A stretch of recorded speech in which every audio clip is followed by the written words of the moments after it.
Искаш ли да научиш как да привлечеш подходящ човек в любовта на този етап от живота ти? Ако искаш, това видео е за теб.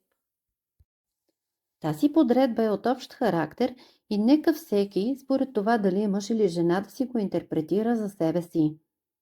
Надявам се да нямаш нищо против, че ще ти говоря на ти в това видео. И така, за теб, който си избрал вариант номер 1. В момента си в много ниска енергия.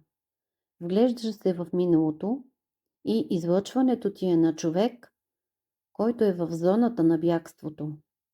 Тъжен, депресирал и виждаш само мрак.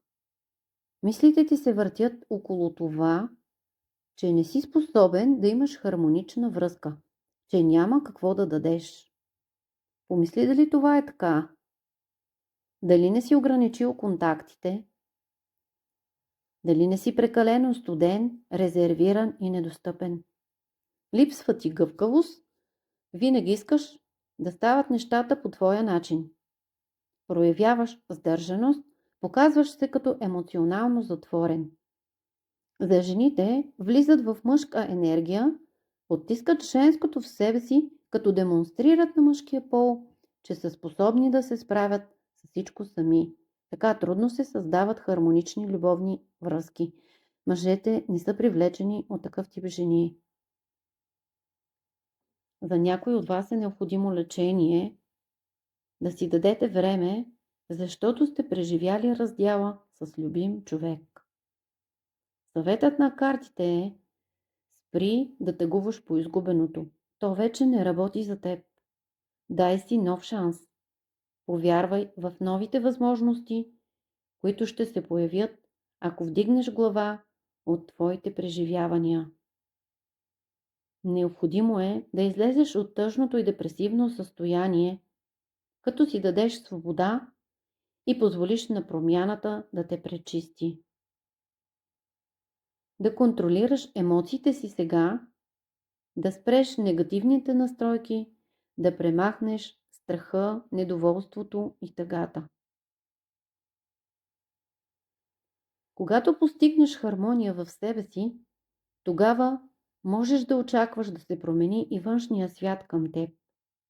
Обърни се към положителната страна на ситуацията, като осъзнаеш, че на мястото на всяко изгубено нещо се заражда едно по-добро ново начало.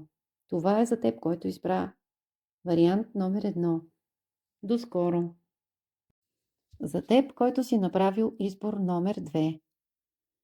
Потопил си се в непрестанни вътрешни борби и противоречия. Изгубил си усещането за любов, чувстваш се неоценен, изглежда ти, че целият свят е срещу теб. Загубил си доверие в себе си и във взаимоотношенията с другия пол. Липсва ти желание за връзка, защото изпитваш страх да не попаднеш под влиянието на любовта. Разочарования от миналото в любовния живот са оставили тежки последствия върху емоционалното ти състояние. Не оставай в тази енергия. Това не е решение. Така държиш сърцето си недостижимо, недостъпно, студено и дори тревожно. Работи върху това да простиш, да забравиш и да продължиш напред. Самотата и изолацията те прави да изглеждаш като мъченик. Концентрирай се върху това да привлечеш подходящ партньор, като промениш вибрациите си на по-високо ниво. Да, знам, в момента не ти е лесно, защото си се концентрирал върху негативни мисли, самонаказваш се и без да забелязваш се превръщаш в жертва на обстоятелства, които не можеш да контролираш. Освободи се, откажи се от изолацията, тя те ограбва. Приеми ситуацията такава, каквато е. Действай разумно, за да се стабилизираш, като направиш стъпка в правилната посока. Да влезеш в контакт с реалността. Необходима е реална промяна към активност. Отърси се от миналото, включи воля, сила и разум, за да се промениш и коригираш бездействието си. Положителната енергия и различния подход ще ти позволят да се промениш.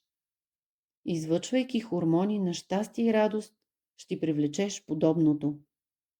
Така не след дълго ще бъдеш забелязан. Това е за избор номер 2.